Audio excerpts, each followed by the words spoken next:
the end, all totalitarian forms of government resemble each other. The things that lead to them resemble each other. And those are things that we are seeing in America today. Sharing in common all these things have been the worst regimes in the history of the world. They are demonizing groups and showing no empathy for those suffering. Well, Donald Trump has demonized groups. He's threatened to deport 11 million Latino undocumented immigrants. He called for a database and identification system for Muslims and said he would shut down mosques. Attacking the free press. Well, it's very obvious. He calls them scum and garbage and fake. Demanding personal loyalty. Very evident when anyone in the Republican Party who ever says anything to speak out against him is immediately attacked. There was a statement from Stephen Miller when he first assumed the presidency. The president's authority will not be questioned. And he mocks the supporters' loyalty to him by saying he could stand in the middle of the street and shoot somebody and he still wouldn't lose any voters. Lying. 20,000 lies. Interfering with elections to prolong power. He stood by and allowed Vladimir Putin to get away with attempting to interfere, hack, and steal this election. He's attempted to sow doubt in your mind as to whether you can vote by mail because he's worried about what it will do for his prospects. He's encouraged you to chant 12 more years. He retweeted someone who said that there could be a civil war were he to be removed. And in 2012, when Barack Obama won, he said that there should be a revolution in the country, that people should take to the streets. Cult of personality.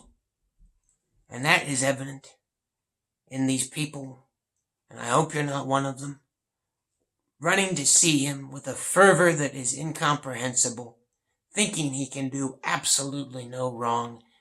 It becomes when the leader, it's all about their personality, who they are, not the policies they're doing, not the effect that it's having. It's almost as though it hypnotizes people. Protecting the autocrat from any form of prosecution. Well, we saw that vividly with the Mueller investigation, didn't we? He could have sat back and just allowed that to finish if he were not guilty and didn't do anything wrong, and to set a precedent that we believe in free and fair elections and we believe in holding those in power to account. Instead, he attacked it repeatedly, demeaned it with insane conspiracy theories. Nationalistic, militaristic. That's America first. That's the statement. I love war. There's nobody more militaristic than me. Wearing people down under an exhausting barrage so that they become accustomed to the tyranny. This is a direct quote. I destroyed everybody. I was terrible to them. And now they're all afraid of me. That's the way you get law and order. If there isn't a certain degree of fear, then you don't have law and order. I want people to think of Trump and to sweat and shake and shiver. Attacking and demeaning anybody who opposes him. These are direct quotes. I want you to think deeply whether you would feel comfortable for your children to hear that you supported a man who said any one of these things. I'd like to punch him in the face, knock the crap out of him, rough him up, take away his jacket and throw him in the cold. I wish somebody would have taken a swing at him. Police, arrest those suckers, throw them to hell in jail. Let's ruin the rest of their lives. Now that I've won, you see people crying. How great is that? And this is a real quote. A problem we have in this country is that people don't want to hurt each other anymore. Another sign, building walls, that's obvious. Cruelty. Cruelty.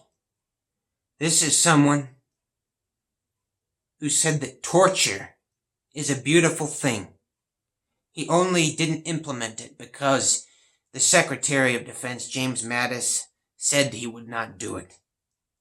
When asked how he would get people to violate the Geneva Convention, which prohibits torture, he said, the people that came up with the Geneva Convention were eggheads. When I say do it, they'll do it. That's what leadership is all about. He said we have to take out the families of suspected terrorists. He reveled in the idea of bombing them and used profanity. He said he would implement the death penalty without trial. He said that he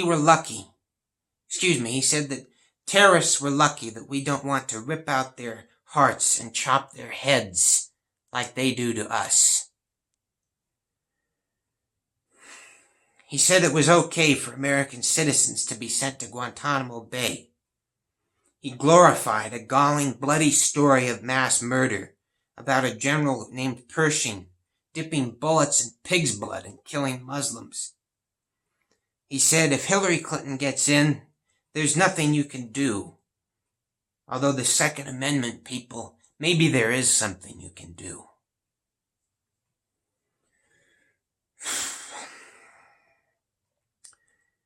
Finally, using police and military against domestic perceived enemies.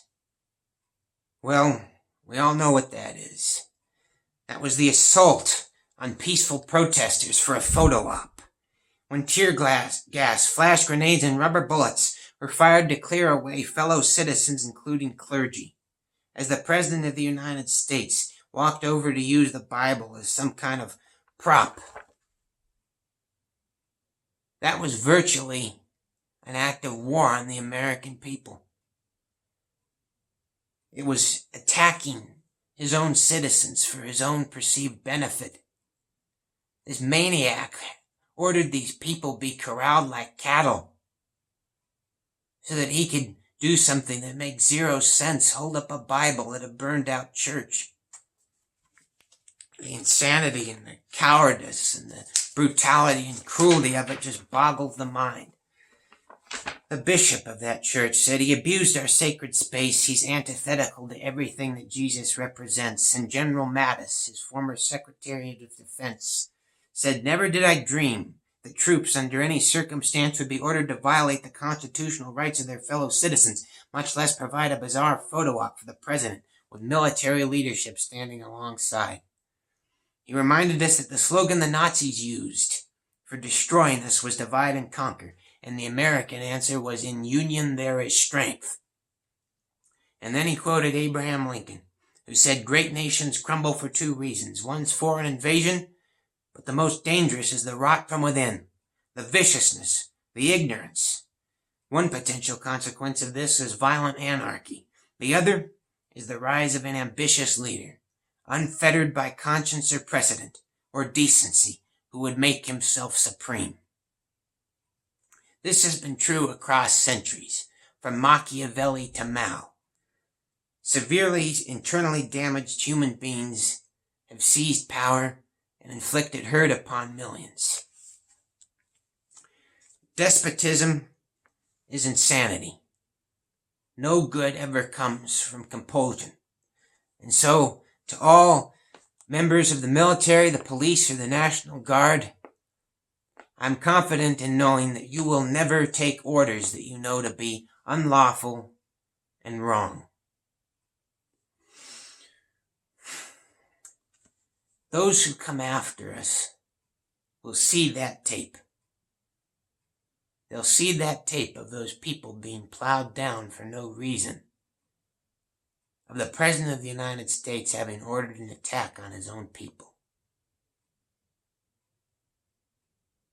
Do you want them to know that you supported such a man? the saddest thing about this is that it was all done out in the open. It was all done stupidly. It was all done haphazardly. Imagine if it were done in secret and cunningly, like it's been done so many times before. This is here in America that this was done, right in front of your eyes, to no apparent aim or purpose, just the ego of the one man. Well, imagine if there was a purpose behind it.